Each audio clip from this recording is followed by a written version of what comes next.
Good Monday morning, and the heat is on. A record-setting week ahead as we count down to a sweltering 4th of July. It's June 29th. This is Today.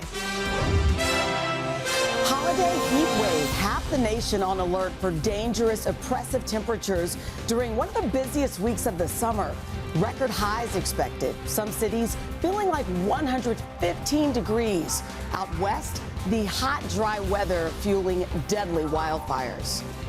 It was hard to see it because there's nothing but cinder block foundations left. While parts of the South are drying out after devastating flash flooding, Al has the forecast. Back on track, the U.S. and Iran pause hostilities after a wave of attacks rocked the Middle East over the weekend. A new round of peace talks now scheduled as the war enters its 5th month. We're live in the region. Holding out hope, search teams desperately working around the clock in Venezuela to find survivors still trapped after those powerful earthquakes. Over the weekend, dramatic rescues with dozens of people pulled from the rubble. As a massive global humanitarian mission takes shape, we're live in South America. Back in court, Alec Murdaugh going before a judge today, weeks after his double murder conviction was overturned. The once powerful and prominent former attorney set to stand trial again for the deaths of his wife and son, as his defense team pushes new evidence and makes a major request. We're live from the courthouse. Those stories plus royal reunion, Prince Harry and his family planning to return to the UK for the first time in 4 years. But now a major roadblock threatening to derail the trip, while Princess Kate is all smiles, celebrating life after cancer with an impressive climb. I'm so grateful to be here, to be strong enough to walk these hills. All the latest live from Buckingham Palace and full cup. The World Cup kicks into high gear with the do-or-die knockout round already underway. The sport's biggest stars shining bright. Messi, tampoco, Messi! As Team USA prepares for a historic showdown on its home turf. You know, there's no doubts we can go out there and win. It's win or go home time, and the world is watching. Today, Monday, June 29th, 2026. From NBC News, this is Today with Savannah Guthrie and Craig Melvin. From Studio 1A in Rockefeller Plaza. Good morning and welcome to Today. Thank you for joining us on this Monday morning. I'm Chanel Jones alongside Laura Jarrett. Savannah and Craig have the day off, but they'll be back tomorrow. And we want to get right to what everybody's buzzing about today, that extreme weather, the conditions from coast to coast this morning with the countdown to July 4th now officially on. Yeah, it sure is. Nearly 140 million under heat alerts this week with dangerous high temps from the central U.S. through the Northeast. Meanwhile, out west, crews are battling a massive wildfire along the Utah-Colorado border after days of hot, dry, and windy weather. While in Kentucky, at least 4 people have been killed after heavy rain caused widespread flash flooding. We've got it all covered for you this morning, including Al's forecast. But we begin with NBC's Shaq Brewster in Chicago, where it's expected to hit the mid-90s today. Good morning, Shaq. Oh yeah, and it's already a warm, steamy start to the day here in Chicago as the city braces for its first heat wave of the season. You mentioned temperatures expected to hit 90 degrees today, but those feels like temperatures will hit triple digits for much of the week. Brutal conditions hitting not just the Midwest, but extending all the way into the East Coast. This morning, millions bracing for a holiday heat wave ahead of the 4th of July. Forecasters warning of dangerously hot conditions with record temperatures soaring throughout the week. 139 million people are under heat alerts from Minneapolis to Tallahassee, with the swelter extending into the Northeast. New York City opening its public pools, with the mayor jumping in wearing a different kind of swimsuit. The week ahead expected to feel more than 100 degrees in multiple states. While out west, deadly wildfires raging across the Rockies, with more than a dozen fast-moving blazes burning through the region.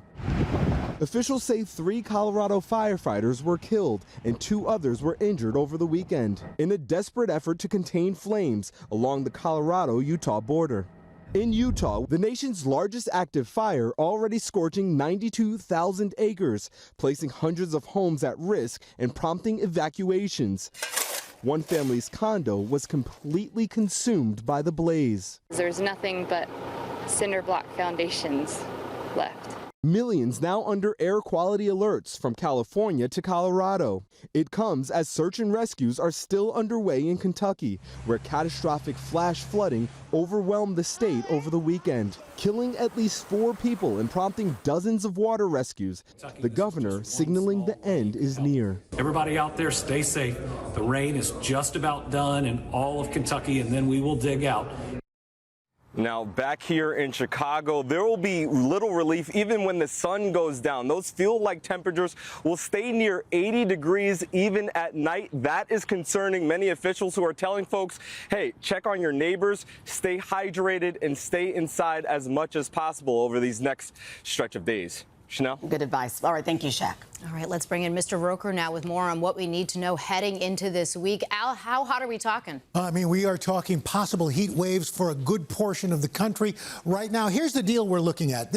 What's causing this is this intense high pressure over the southeast. It's creating a heat dome, basically. So underneath this dome, this hot air is trapped and it starts sinking. And as it sinks, we see those temperatures really start to rise. So 139 million people at risk, stretching from Minneapolis down to Orlando, the Northeast as well, all looking at dangerous heat indexes up to 112 degrees. Days of excessive heat that's going to develop with this influx of moisture and the heat. It becomes extremely dangerous. Look at these heat indexes. Kansas City, 105 today, 111. Paducah, Jacksonville, 106. And these are going to be days that are stacked on one on top of the other. New York, it's going to feel like over 100 for the next few days. In fact, air temperatures may be over 100. Same for Washington, D.C. Pittsburgh, looking at heat indexes, at least triple digits. And again, Nashville, you could be looking at triple-digit air temperatures and heat indexes. You've got to be worried about heat exhaustion, heat stroke. Heat exhaustion, you get dizzy, you feel nauseous, a little clammy. But heat stroke, that's a throbbing headache, confusion, hot, dry skin. You need to seek medical attention immediately. Guys? Good reminder, Al. See you back in a bit. To the Middle East now, where there is some calm this morning after a wave of attacks over the weekend. The U.S. and Iran traded strikes, but now both sides appear ready to resume peace talks, with major sticking points still standing in the way of a long-term deal. Our Keir Simmons is live in the region with the very latest. Keir, good morning. Chanel, good morning to you. We've seen 4 days of conflict, now an effort to get those Iran-US peace talks back on track. Technical talks are set to take place this week in Doha, a source with knowledge tells me, but Iran's deputy foreign minister playing that down, saying it's not confirmed. This morning, the US and Iran appear to have pressed pause after a weekend of escalating strikes. US Central Command releasing grainy videos saying it hit Iranian missile and drone storage sites and radar locations. President Trump had vowed to respond after Iran hit a ship trying to pass through the Strait of Hormuz outside Iranian waters Thursday. You're going to find out. The US hitting multiple Iranian targets on Friday and Saturday nights, less than a week after Vice President J.D. Vance in Switzerland declared he'd agreed a deconfliction deal with Tehran. Iran responding by targeting another ship, as well as Bahrain and Kuwait, with its military releasing this footage, though it's impossible for NBC News to independently verify when it was filmed. Just days after US Secretary of State Marco Rubio had visited those countries in a show of support. President Trump writing in part, "There may come a point when we will be forced to militarily complete the job we very successfully started," adding, Iran will no longer exist. And if the Iranian regime thinks for a second that President Trump is going to stand by while Iran continues to attack international shipping without a response, or our bases without a response, they're sadly mistaken. It's a battle of wills. Iranian officials insisting the Memorandum of Understanding signed with the US puts Iran in charge of reopening the Strait of Hormuz. And they say the agreement compels Israel to halt strikes on Iranian proxy Hezbollah. Despite that, this weekend, Israel fired on Hezbollah strongholds in southern Lebanon. Meanwhile, Iran's president, according to Iranian state media, says $6 billion worth of funds held by Qatar will be released for Iran. Qatar not confirming that. But Chanel, the war is over for now. What we're seeing now on multiple fronts is both sides battling to win the peace. Chanel? All right, Keir, thank you. Now to the latest on the round-the-clock rescue missions taking place in Venezuela. Thousands of people still missing after those twin earthquakes hit near the country's capital of Caracas last week. Julio Vaquero is the anchor of Noticias Telemundo from our sister network, and he joins us from Venezuela with a closer look at what is going on there. Julio, good morning. Good morning, Laura.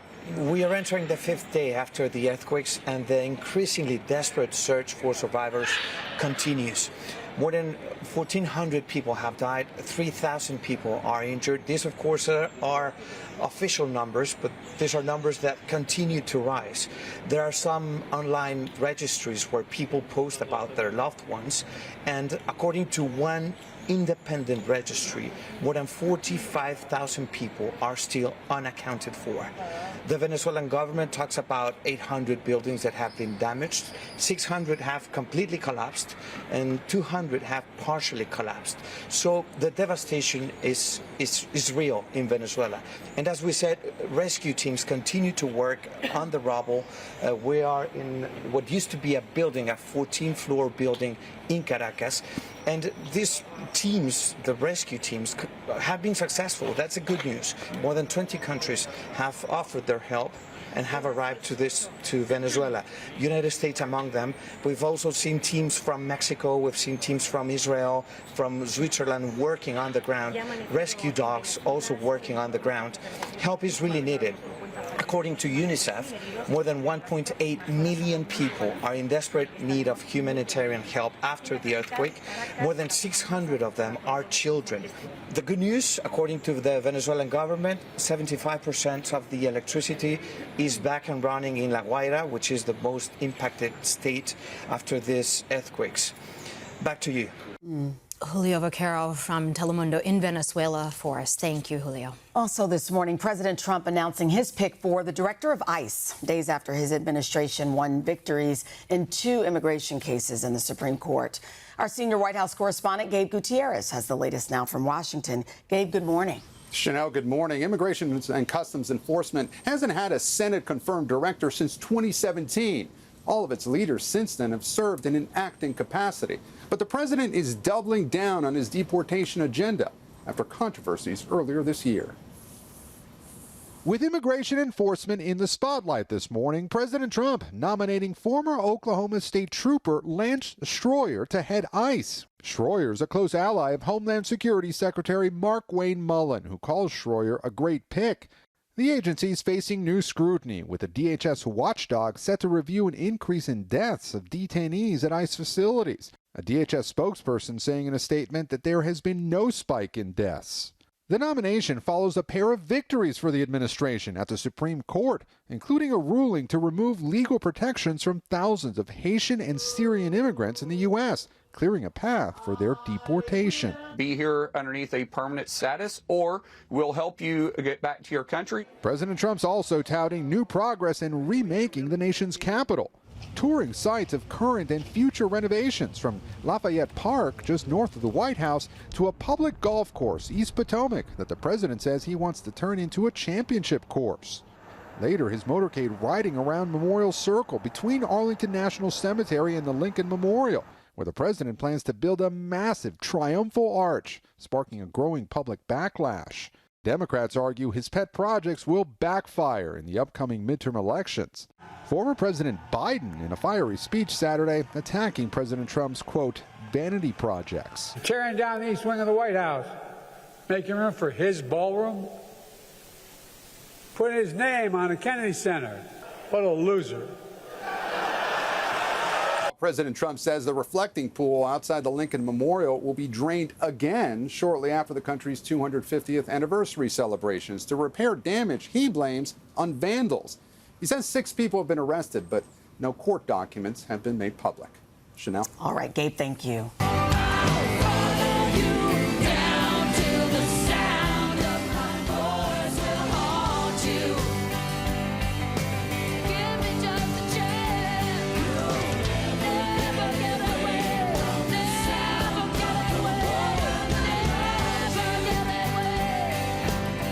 Now it's 7:30 with that iconic performance from Fleetwood Mac. Stevie Nicks locking eyes with her former boyfriend and bandmate while playing Silver Springs. Well, now Nicks is reportedly set to perform at another major venue expected to take place in just a few days from now. Of course, the American royal wedding, Taylor Swift's wedding.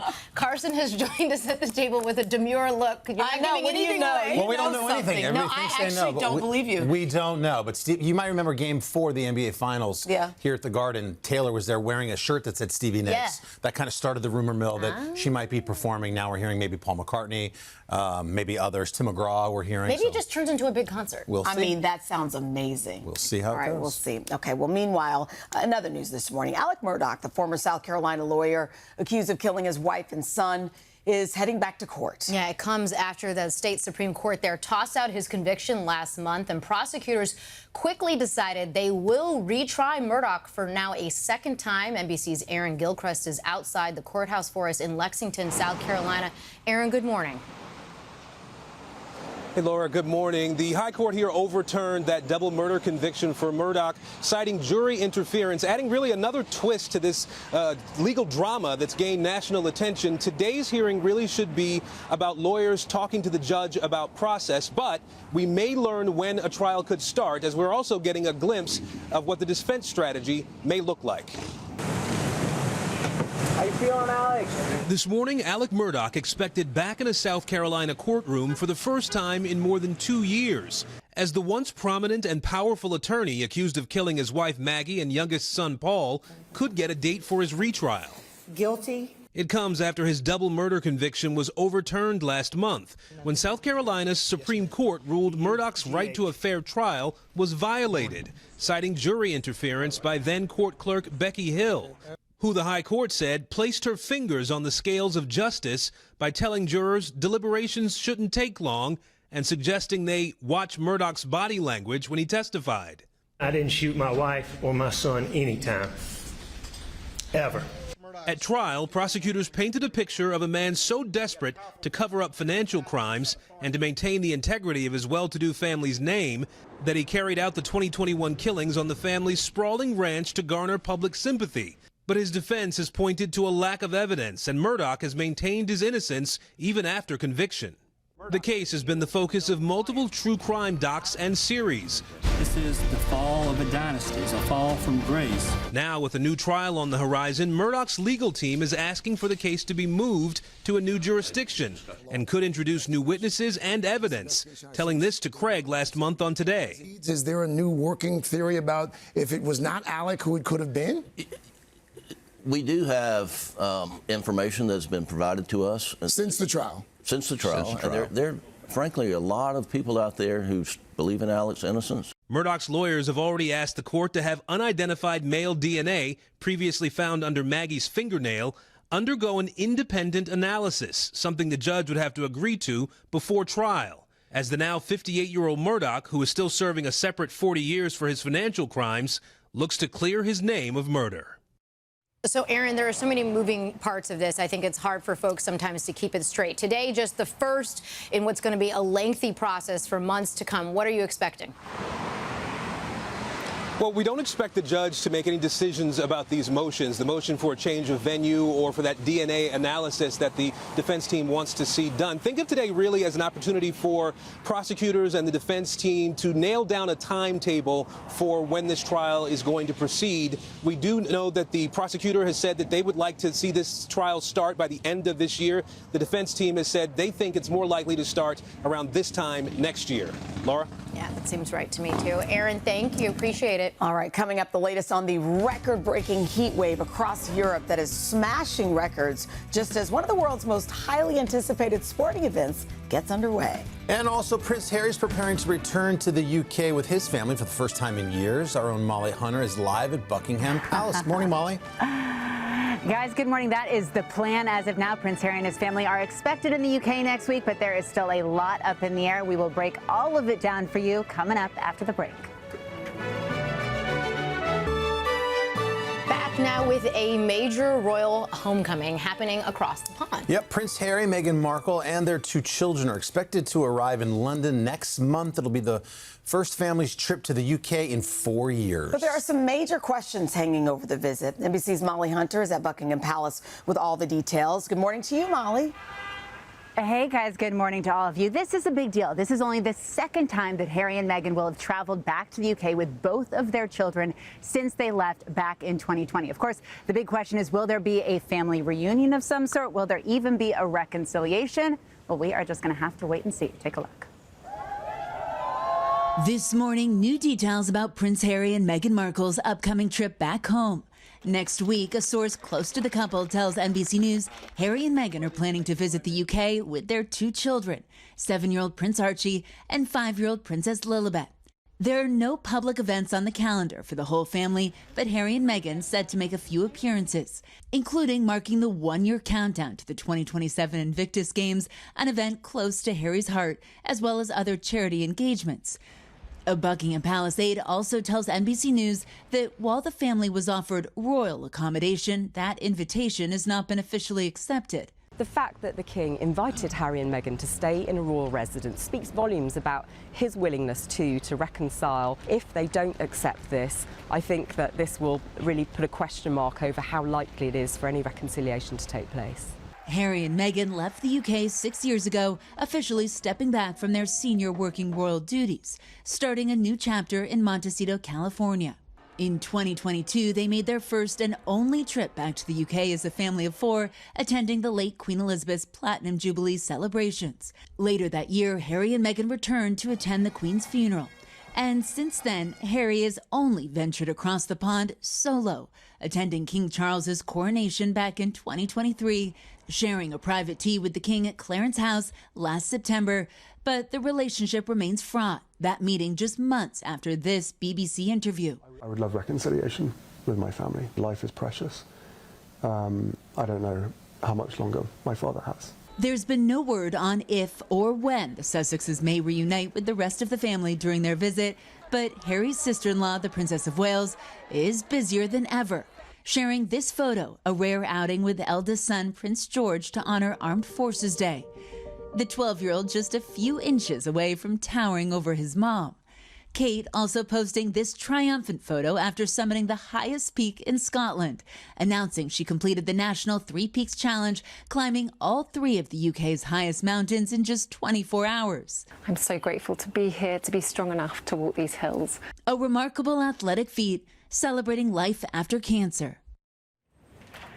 You guys, those posts were so cool. So awesome to see Kate looking so fit, so recovered. The 3 Peaks is no joke. That is no small walk in the park. These are serious hikes. And she was also raising money for a cancer charity, which she supports. Guys, good deal. Well, Molly, going back to Harry and Meghan for a moment, security in the UK has been a major issue for the couple. Do we have any sense of what protection they might get during their upcoming visit? Yeah, a major issue, Chanel, and certainly something that they would make their decision whether to come or not to come based on. In short, we don't know. We know that Prince Harry has been very vocal about this in the last 6 years. We've reached out to a government official who wouldn't comment on the level of security afforded to the royal family. We also reached back out to the Sussex camp. They wouldn't comment, but this is something we will be watching very closely. And you can imagine that Harry and Meghan, of course, will be paying a lot of attention to in the days leading up to their trip. Guys? Absolutely. All right. Thank you, Molly. All right, let's shift gears now to our royal around these parts, Mr. Roker. That's me, Prince Albert. There you go. Prince Albert. King Albert. No.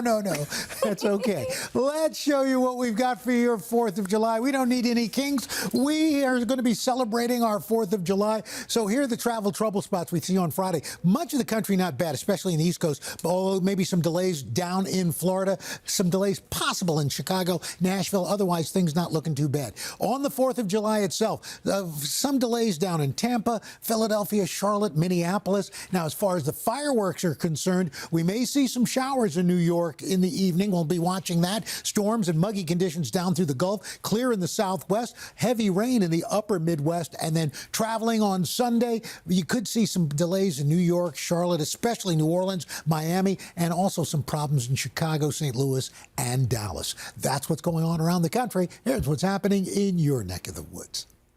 That's your latest weather. This jacket is splendiferous. Thank you. What was that word? Splendiferous. You're my inspiration every single day. Look at that. So I just try and keep up with So you. dapper. Guys, we've got a great Pop Start sneak peek this week ahead of the 4th of July weekend. We're celebrating, of course, America's big birthday, and the Entertainment Weekly editors ranked the 30 most patriotic films, and they took into account movies that represent the American experience from a variety of perspectives. We've got a list. Let's go through them. We'll start at number 5, the 2004 film Miracle. That was, of course, about Team USA's unlikely gold medal run in the 1980 Olympics. Number 4 is the acclaimed Civil War drama Glory, about the first all-black Army regiment. Then at number 3, it's the stage recording of Lin-Manuel Miranda's iconic Broadway show Hamilton. Okay. Runner-up, Ron Howard's 1995 classic Apollo 13. And the number 1 spot is a different Tom Hanks movie. You know, if going to Ramel and finding him so he can go home, if that earns me the right to get back to my wife, well, then that's my mission. That's right. EW's list, Saving Private Ryan, number 1 most patriotic film. Hard to beat that one. That is hard to beat. Toss out any others? Mine are like lowbrow. I was going to say like Independence Day. That's what I was going with. Those were serious. We're trying to make teachable moments. Welcome to America. Boom. How about another Tom Hanks film in Forrest Gump? Yeah. Okay. I got another one for you. Okay. 1983. How about The Right Stuff? Oh, Mercury 7 yes. athletes. Yeah. I got another one for you. How about Rocky 4? Wait, which one was 4? Apollo Creed is killed by Ivan Drago in an exhibition match in Vegas, and 4 in the height of the Cold War. Forgot about that one. You know what? You got your own list, Carson Davis. How could we forget who played Rocky here for us? Okay, we are looking forward to more Pops Out. You remember now the Morning Boost, the most adorable little reader you have ever seen right after this. Forgot about that Halloween. Who could forget?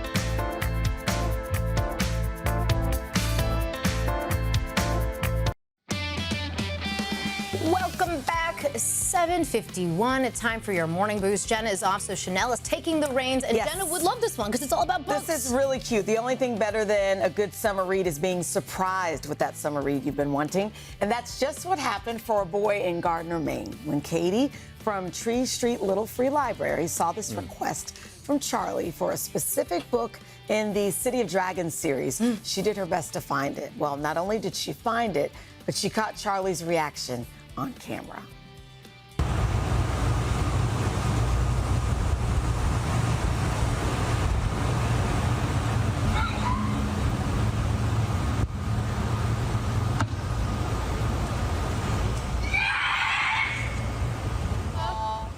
Let me tell you something. Those folks are doing something right. I love that he loves reading so much. Something tells us Charlie is probably hyped. He's probably finished reading it already. Oh yeah. That's great. That was a good Devour it. That was cute. Awesome. I love when I see one of those little libraries when I'm driving through a town. It's like, oh, this is a good spot. It's a good town. Guys, coming up in Pop Star, we've got a lot to cover, including comedy icon Mel Brooks celebrating a milestone, how Hollywood is honoring the legend to mark his 100th birthday. We'll have that and a lot more coming up in Pop Start after a quick check of your local news, weather, and these quick messages. So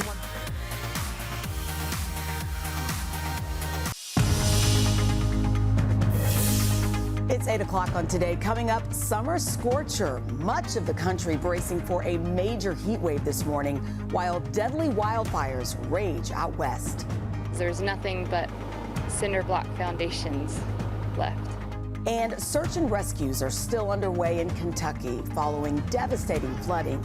Al's got your full forecast.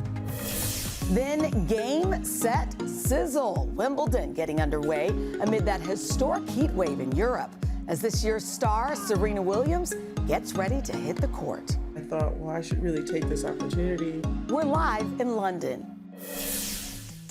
And dialing in just ahead, the exclusive new research about young teens and Snapchat. How quickly did your 13-year-old profiles start to see unsafe content? Within the first minute. And the disturbing content that's readily available. All that plus a sneak peek at Minions and Monsters.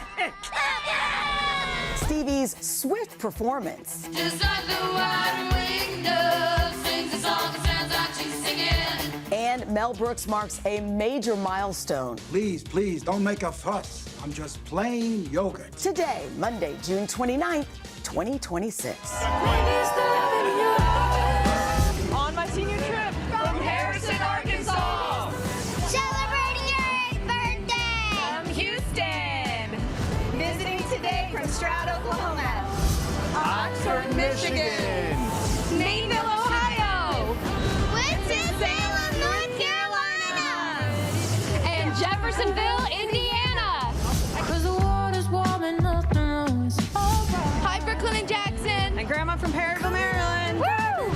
Sister's Day. At the Today Show. From South Haven, Mississippi. Celebrating our 40th anniversary. One of my favorite moments of the day. Welcome back to Today, and thank you for being with us on this Monday morning. Laura and I are filling in for Craig and Savannah, and they will be back tomorrow. Nice to start the week off with you. Absolutely. It is a busy morning. We have a lot going on, so let's get right to your news at 8. And we begin today with the severe weather across the nation. The rain is mostly over in Kentucky this morning after widespread flash flooding in the state over the weekend, which killed 4 people. Rescue crews are still searching the devastated areas. However, no more flooding is expected. And now sweltering heat is the concern across much of the country this week. Al is tracking that for us this morning. Good morning. Hey, good morning, guys, and good morning to you. The heat is on 139 million people from the upper Midwest all the way down to the southeast and northeast looking at prolonged life-threatening heat. 105 million people are at a major risk for heat-related health impacts likely. Then we zoom in, 79 million people at extreme risk. This is a long-duration event that could be deadly. And as we drill down even further, you can see this gulf of this influx of moisture from the Gulf of Mexico. That's combining with the high heat to create heat indexes that go into the triple digits. It's going to feel like 111 Paducah today, 106 in Houston. Minneapolis, you'll feel like 108.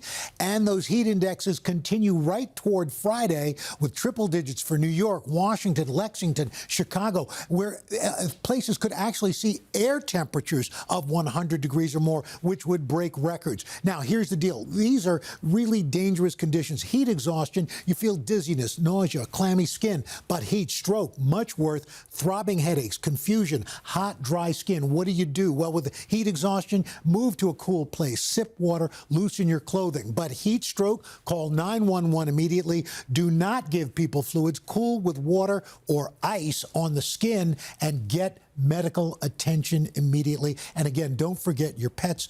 Keep them hydrated and keep them indoors. Guys? Good advice. Thank you, Al. All right, well, the U.S. is not the only country under heat alerts this week. Much of Europe is in the midst of a record-breaking and deadly heat wave, and that includes Wimbledon in London, where the famous tennis tournament begins today. NBC's Danielle Hamamdjian is there for us this morning. Danielle, good morning. Good morning to you, and thank goodness the weather here is relatively back to normal as Wimbledon kicks off. Elsewhere across Europe, though, officials are getting a clearer picture of the devastating impact of that heat wave. This morning, the scorching heat wave still making its way across Europe, leaving a rising death toll in its path. According to the WHO, historic temperatures smashing records for more than a week, believed to be linked to 1,300 excess deaths. In France alone, officials registering 1,000 more deaths than expected since last Wednesday, the vast majority over the age of 65.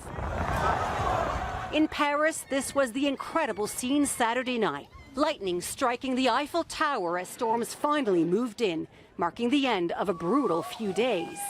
Scientists pointing to climate change as the driving force behind this weather phenomenon, with Europe the fastest warming continent on Earth, heating at twice the global average.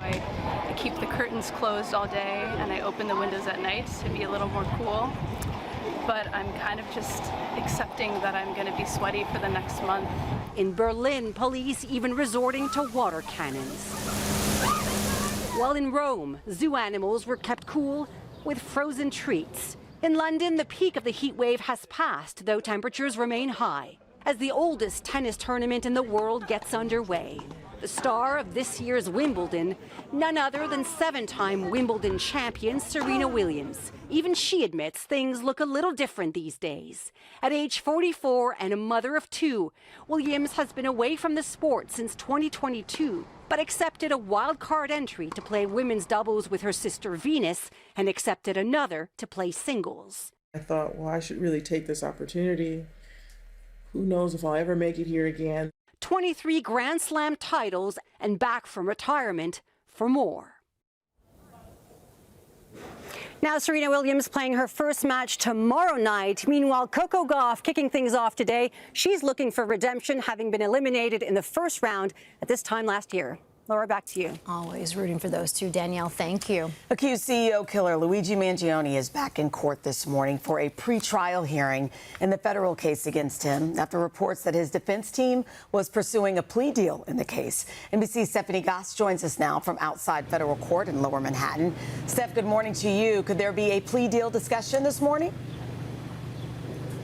Hey, Chanel, good morning to you. Potentially, but a source close to the matter says they were really close to cutting that plea deal, and then it fell apart. So likely the conversation today in this hearing is going to center around scheduling for this trial as well as the jury questionnaire. Prosecutors are saying that the defense wants to ask potential jurors questions that are too personal, as well as too many questions about health insurance. So they'll discuss that, and they'll discuss scheduling. This trial is set to begin early next year, but there's no date yet, Chanel.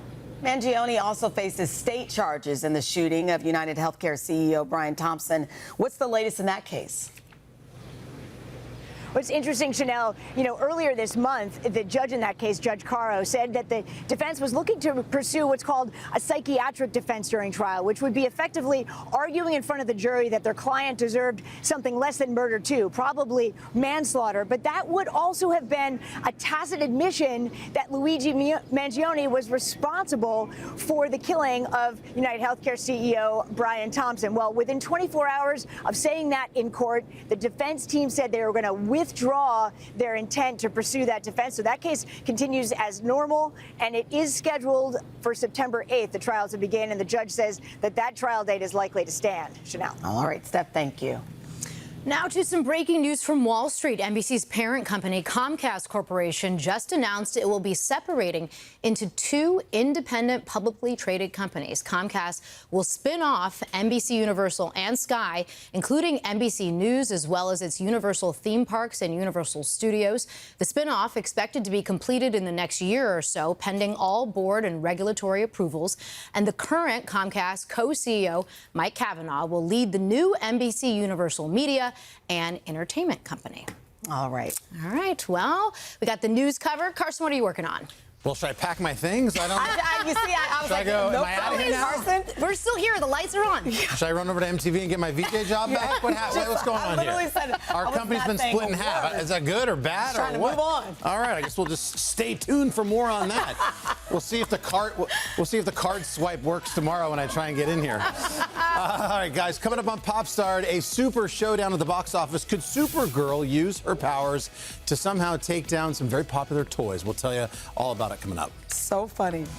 We are back now with an eye-opening story about teens and screens that really all parents need to hear. Yeah, look at exclusive new research about social media and the disturbing content kids are being exposed to online. This is social media companies promote safety for young people as one of their core values. Our senior national correspondent Kate Snow joins us with more. We want to hear this one. Good morning. Yeah, you do. Good morning, guys. So at least 5 states are suing Snapchat right now, claiming that it exposes children to inappropriate content. The company says it tries to block these kinds of posts for kids, but in a new research report obtained exclusively by NBC News, experts found not only does Snapchat allow kids to view disturbing content, it actually recommends it to them. A warning, some of these posts are graphic. Snapchat is central to teen life. Roughly half of 13 to 17-year-olds say they use it every day. In ads, Snapchat emphasizes how it protects teens.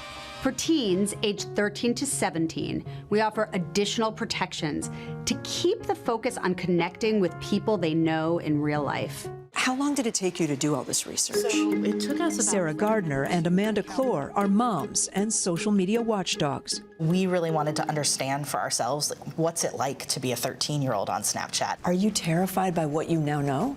Absolutely. Their advocacy groups Hate Initiative and Parents Together Action set up 3 accounts on Snapchat for 13-year-olds. Not real kids, but avatars named Mateo, Sophie, and Kai. Researchers then monitored the accounts to see what kinds of content Snapchat fed them. How quickly did your 13-year-old profiles start to see unsafe content? Within the first minute. Within the first minute? Within the first minute. They say in the first day, Snapchat recommended more than 700 posts to their 13-year-old accounts that the report found to be unsafe. Some so graphic we can't show them on TV, including extremely violent and sexualized content. This is a video that Snapchat recommended to a 13-year-old of a woman describing a graphic sexual act that she wanted performed on her. They say Snapchat also recommended videos showing what appear to be young teens using alcohol and drugs. Others glorified eating disorders.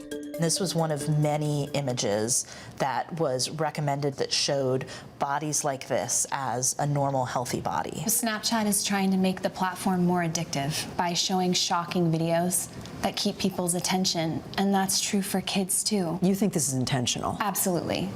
Jacob, Emma, and Kaylee are high school students who all say they joined Snapchat before turning 13. It's so normal to see stuff like extremely hypersexual, extremely violent, where you're just like shocked. There's sometimes a feature where you can mark it like I'm not interested, or you can even report it, and that sometimes it works, but then a couple scrolls down you'll see some more like it. I think it's kind of omnipresent. On these apps, that kind of content is everywhere. Jacob is a member of a teen tech council and speaks to kids about the dangers of social media. The scariest part is it's kind of shaped our culture as young people. It's kind of redefined us to be unsurprised by these like vile things, these vile acts. I wonder if it makes you a little more cynical about the world. To protect young teens from predators, Snapchat says it automatically makes their accounts private and undiscoverable by adult strangers. They also say they will not connect adults with underage users unless they have 3 mutual contacts. Did you find that to be true? No, we found that Snapchat actually recommended hundreds of adult strangers to some of our avatar accounts. Emma says she gets friend requests from adult strangers. They'll immediately chat me like, what do you look like? And then they'll send a picture of themselves. What kind of pictures? It could be their anatomy, and most of the time it is. And then if you're like, who are you? They're like, well, I'm trying to get to know you. How many times would you say you've been friended by an adult who you didn't know? Like over 50 times. In a statement, Snapchat told us in part the new report is only based on a handful of researcher-created accounts and does not provide a balanced or representative assessment of teen safety on Snapchat. The company says no single safety feature or policy can eliminate every potential risk, and it continues to invest in new protections and work closely with safety experts, law enforcement, parents, and policymakers to keep all Snapchatters safe. You all have loving parents. Do you think they understand Snapchat? I think most parents don't. They have no idea that Snapchat is anything more than a messaging app to talk to your friends. Right now, the fight is between the parents and the kids. Should we give access? And so much weight is on the parents to make that decision. The fight should actually be between families and Snap. They have given us a fully unsafe product.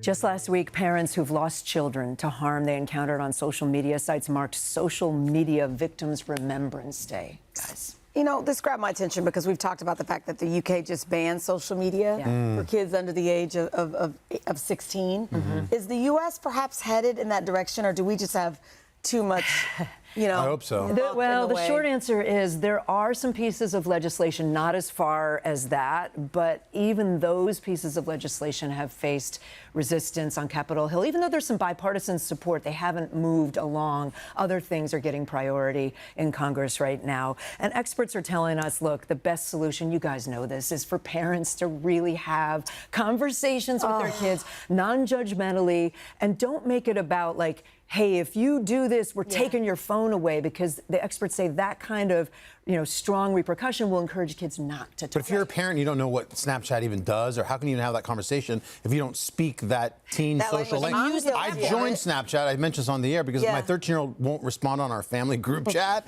So I got to meet her where she is. So now she writes me back in 2 seconds. But Snapchat seems harmless. It looks like a cartoon. I mean, look at this platform. Look at that, Chanel. Yeah. No, it looks like, it looks harmless. The icons and the emojis, everything looks very kiddish on there. I think it's really worth knowing that they are getting fed some of this content in addition to using it as a well, clearly from your piece. To keep you on there. That's the whole fundamental goal, right? This was good. It was a good reminder. So good.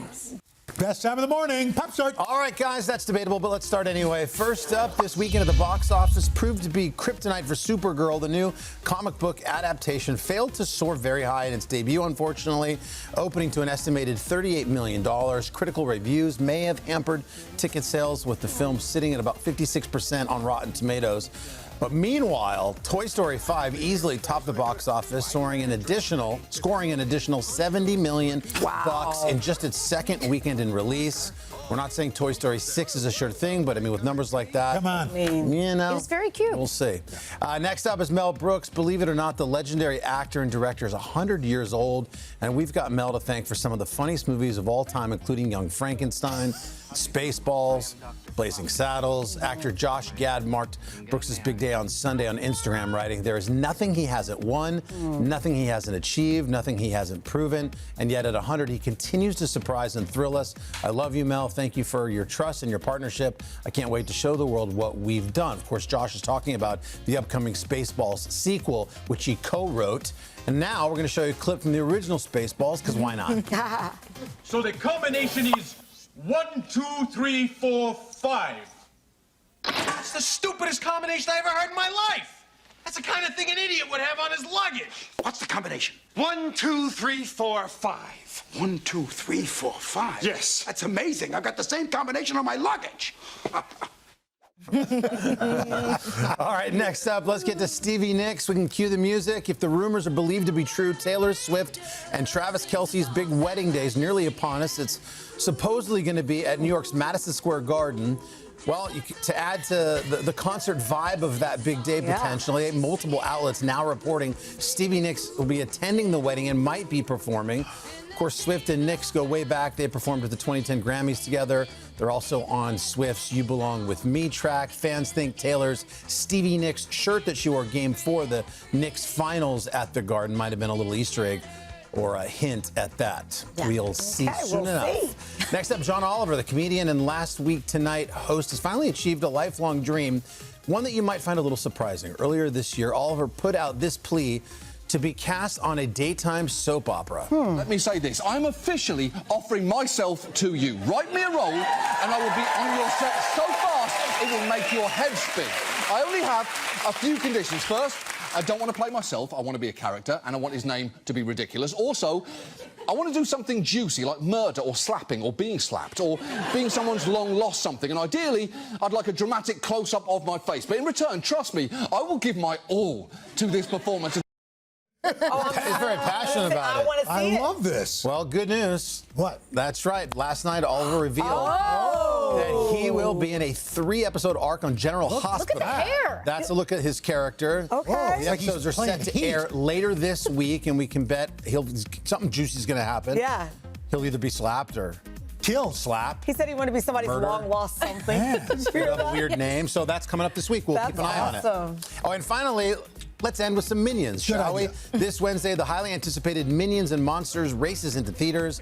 And while we got a today exclusive first look just for you, set in 1920s Hollywood, the film follows new Minion characters, Henry and James, as they and the rest of the gang get their shot at starring in one of their very first Hollywood movies, although they take their roles a little too seriously.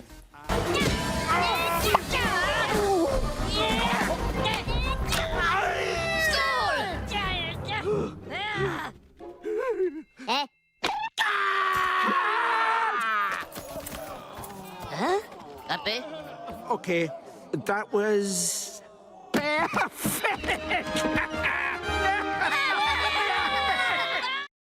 Lovable Minions and Monsters Yeah. opens exclusively in theaters this Wednesday, July 1st. There you go, guys. We are back now with more Read More today. Summer is officially here, and so is a fresh crop of great books to take on your next vacation. This morning, a pair of best-selling authors. They're here to walk you through some of the buzziest beach reads of the season. We have Isaac Fitzgerald and Yasmin Cheyenne. Good morning to both of you. Good morning. First of all, shout out to our props team. I love the presentation. The books on the beach or our play beach. We got a little with beach. with We the got a little shells, all sandbox. these- They All brought right, it to us. They brought it to us. I love that. Okay, so let's start with you, Isaac. You're starting off with this young woman's hilarious journey to find love before she turns 30. Which book is that? Listen, that is going to be Phoebe Berman's Gonna Lose It. Okay. Okay, and basically what we have here is a story of a helpless romantic who has a bit of intimacy anxiety. And she's approaching her 30th birthday, and she has yet to lose it. And this is her hilarious journey of basically trying to live up to her own expectations, but the journey that she has along the way. Brooke Averick has done a fantastic job in making a very relatable book, but a very hilarious book. This is a book about friendship. It's a book about change. It's about a book becoming the person you're meant to be, maybe not the person you expect yourself to be. And it's fantastic. That's a word. Okay, Yasmin, your turn. We're staying on the romance here.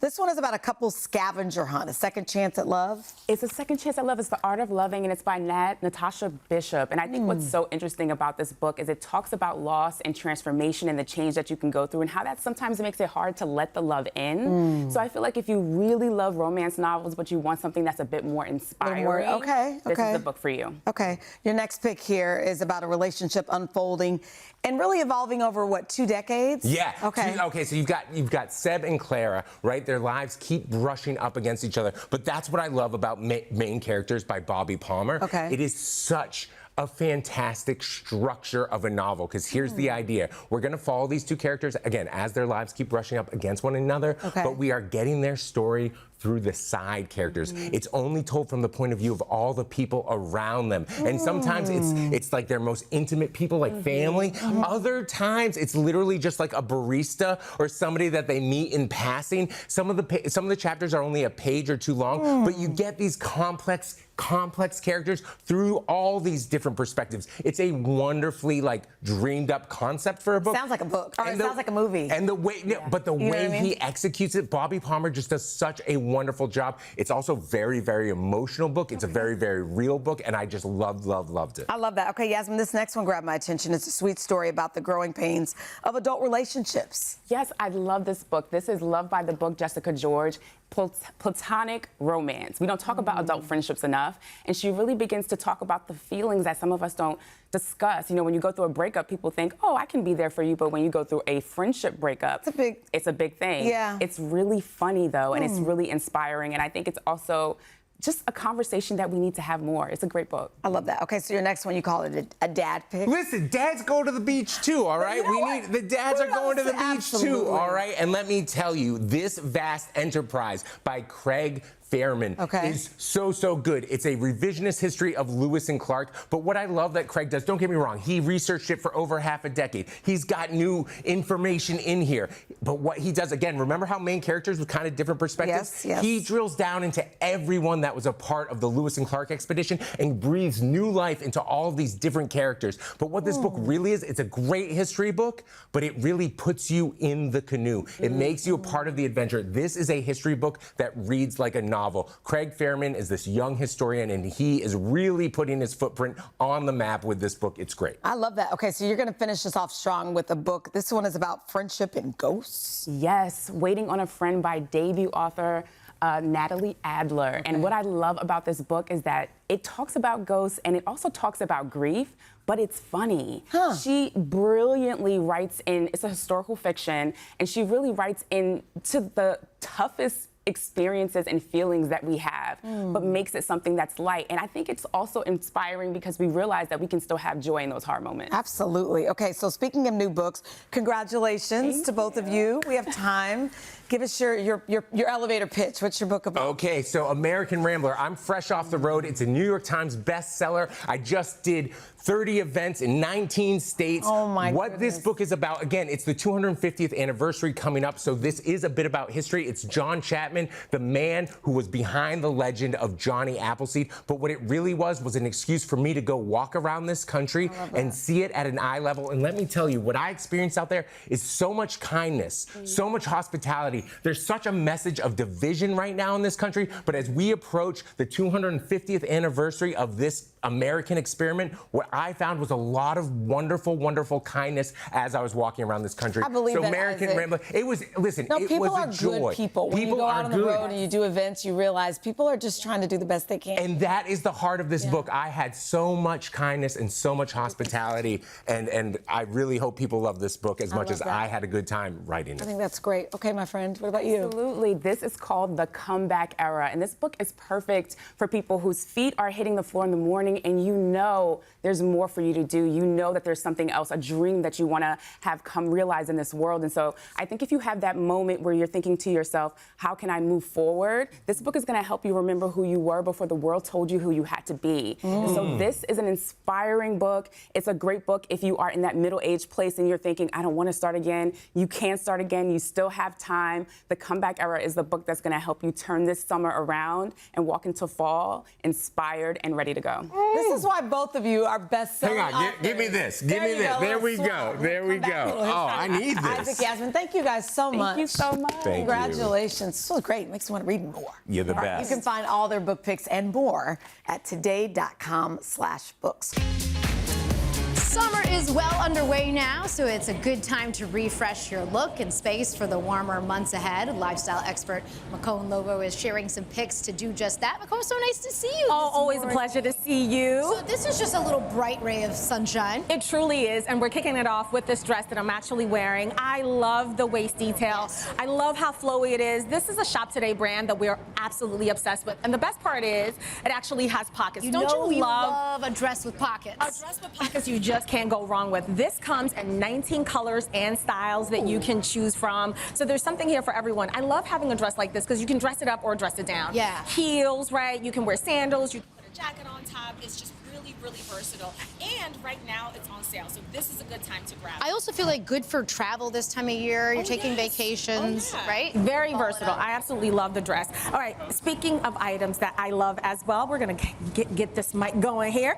All right, this is a dupe of a very popular brand, but the Walmart version has gone viral on its own. I want you to check out this sneaker. I absolutely love the breathable mesh. This is great, right? Because when you're walking around, walking the dog, or just keeping up with your daily life, it gives you that breathability. But there's also odor blocking technology, which is fantastic for those hotter months. I don't know about you, but I sweat a lot as I'm working out or just walking. So I really love that feature. It's a really lightweight sneaker, and people love the sneaker. In fact, it has 39,000 five-star reviews, right? Exactly. Sneakers like this are great because you can wear them to the gym. I know. Is it $14? Well, it's starting at $14, but there's so many versions. You would definitely want to scan that QR code so you can see what all the different styles are. But I love this because I feel like you can grab this for the entire family, right? Grab this for your daughters going back to school, the summertime. These are perfect. So lightweight too. And fun colors. Fun colors. Easy. There's something here for everyone. Okay, Speaking of fun colors.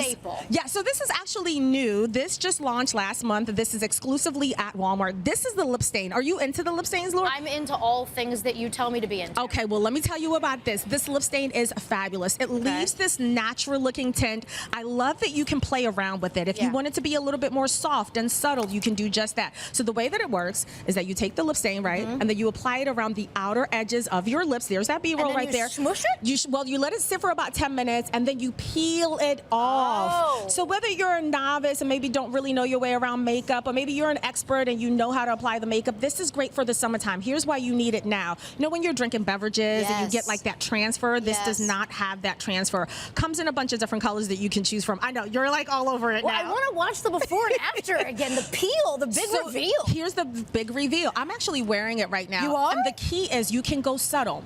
Did you put gloss on top? I put gloss on top. Exactly. You do have to put a little bit of gloss on top. But the idea here is that you have that sort of line that stays there and anchors the entire look and looks beautiful all day long. You always look. Thank you, as do you. Okay. Speaking of beautiful, also this is another one that is a new launch from Walmart as well. Okay. This is a 4-in-1 product. What it does is, as we're enjoying our time outdoors, this is going to help protect from the UVA and the UVB rays. This is fantastic because it'll help with detangling if you've got color faded hair. So like sunscreen for your hair? Kind of. That's a nice way to put it. And the way that you the way that you want to think about it is protecting your hair. So if you're going to be out in the water and there's chlorine and salt damage, this is great. So the way that you apply it is before you have that sun exposure, you apply it to damp hair. And then as you're doing those water activities out there with the kids in the pool, enjoying your summer as you should, you can reapply it to your hair. The key here is, as we're going through the summer, you want to make sure that you've got that strong, healthy hair. And this is incredible. Heading into fall, it's going to set you up for success. Absolutely, as we're outdoors. This is a delightful little spread you've organized for us here. What do you got? You know, Laura, I don't know about you, but I feel like summer goes by too fast. It's already the last week of June. It's already, and so we're trying to make it slow down. And the way to do that is by being outdoors. This is a beautiful 3-piece set that we have here from Walmart.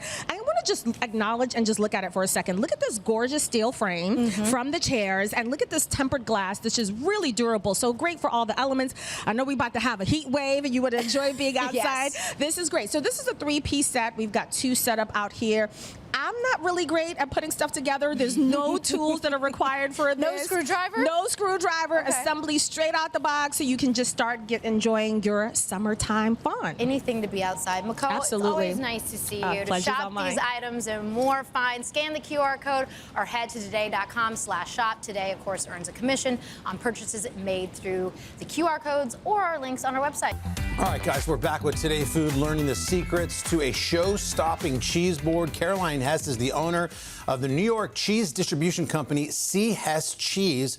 When she started hosting monthly cheese warehouse sales 3 years ago, she did not expect viral stardom, but cheese lovers came running from everywhere. Now she's letting us cut the crowds and the lines that she has. Brought a few samples of her legendary picks for every type of cheese on your cheese board, including a blue cheese pairing that might surprise you. Caroline, good morning to you. Thank you for being here. This is very exciting. Thank you for having me. We love a good cheese board. I know there's strategy behind these selections. I want to dive right in, but just your company's doing such great work over there. And where are you, in Brooklyn? Yes, I'm in East Williamsburg, right in the start of the industrial center. Because you don't have like a traditional storefront. When did you decide that opening up just the doors of the warehouse was the way you wanted to go? So the thing about when you own a traditional retail shop, you have to be there all the time. When you have a warehouse, there's a little bit more flexibility to, go out and do tastings, come onto the Today Show, things like that. So you have in the warehouse, like, how many farmers come to you and say, hey, we stock my cheese, and you sort of middle it? Yeah, so most of the cheeses that I source are either cheesemakers that I had known previously. I've been in the cheese industry now for about 12 years. Or it's cheesemakers that I meet at trade shows, or it's ones that approach me. We don't have any distribution in New York. Can you work with us? And so what I do basically is I source the cheese, I keep it cold, and then I sell it. I started with mostly just wholesale, so I sold it to chefs, I sold it to cheese shops. I love it. And now the direct-to-consumer warehouse sales online store has just been going. Let's give a shout out to your family, because they're watching, aren't they? Yes. Your mom, I know, helps you out at the warehouse. My mom and my dad always help me, Marianne and John. Hi, Love you Marianne. Hi, guys. John. When you see this face in line in Brooklyn, say, hey, you, to the front of the line. All right, You'll know my mom. She looks exactly like me. I love it. Okay. Yeah. All right, so Carol, let's build our board here, and we'll start with the hard cheese. What did you bring for us? So I brought a Gouda. I think. Is this the tasting table? Yeah, exactly. See? Here's my Gouda. There you go. Well, thank you. Cheers. What kind of Gouda is this? So this is the Jake's Aged Gouda. It is from an Amish dairy farm in upstate New York. So it's actually really important to do when you eat the cheese is to first kind of break it in half and then give it a nice smell. There's a lot of... How aged is this, So Caroline? this is a year, almost to the day. The Amish are very meticulous about that. But I really appreciate this one because it doesn't have too much of the sweetness that Gouda sometimes has. It has a very nice kind of savory component, but... How do you know whether to put cheese on a cracker or bread? So it depends. I like a hard cheese on a cracker, and I like soft cheese on bread, so you can really smear it. Very good. And is it true or false you sell like a junior Gouda that's aged just like 3 months? I do. I sell it's called the baby Gouda. The baby Gouda. And it's 2 months old and just stunning. Like baby Grogu. That's right. All right, let's move on, Caroline. What's your soft cheese of choice? So soft cheese, I have the Mount Alice. This is from Von Trapp Creamery. They're in Vermont. Like the Von Trapp. Like the Von Trapp. Oh, wow. Sound of Music, yeah. Okay. So it is beautiful, creamy, vegetal, milky, but definitely begging to be just spread on some crackers. I'm gonna let you get in there. All right. There you go. Thank you, Uncle Al. Yeah. All right, so that's the creamy one. Yeah. What about goat cheese? I feel like goat cheese on a cheese board, people either love it, don't care for it. I love goat cheese, and I feel like the kind of American palate is starting to get more kind of comfortable with goat cheese. And so this is the Line to Line. It's from Blakesville Creamery in Wisconsin. I actually went there 2 years ago and helped them make cheese as my summer vacation. And this line in the middle is vegetable ash. Oh. So what that does is it doesn't really add any flavor. It just kind of creates a really velvety texture. And this is perfectly ripe right now, of course. By the way, is there a ripe, a season of ripeness for a cheese like there is for, let's say, like a fruit, like when it's perfect? Yeah, so not necessarily seasonal. Some cheeses are seasonal in that way, but we do get ripeness. So you can see on this one, the cream line is kind of running all over the place. Yeah. A soft cheese, how long should you leave it out before you want to serve it? You want to eat cheese at room temperature. So depending on what the temperature is of the place that you're at, I would usually leave it out like half an hour before. Let's get to the piece de resistance here, the blue cheese. So this is also Von Trapp Creamery. Okay. This is the Mad River Blue. I love blue cheese. I do Blue too. cheese is always my favorite I've had cheese. this cheese. You have? This is terrific. Where'd you have this? Uncle Al, have it with the Upstate. steak. Why, just tell me about, we only got like 30 seconds left here. We're running out. But this is the treat here. You're pairing it with meat. Yeah. Well, because blue cheese is really kind of has like a meatiness, has an earthiness, and then you pair it with steak, and it's just incredible. Wow. What's the flour? That's the Alpblossom. So that's a cheese from Germany, and it's covered in... We'll have all this online if you'd like. No, keep talking. More information. Coming up, Cheese Warehouse sales. Go to today.com/food for all that. Head on the third hour. Special live performance coming up. Enjoy that. Caroline, thank you so much. Thank you. See Hess. Check it out after your local news and weather. Hey, thanks for watching. And don't forget, you can catch the Today Show every morning on NBC or take Today when you're on the go. Just follow the Today podcast on Apple Podcasts, Spotify, or wherever you listen.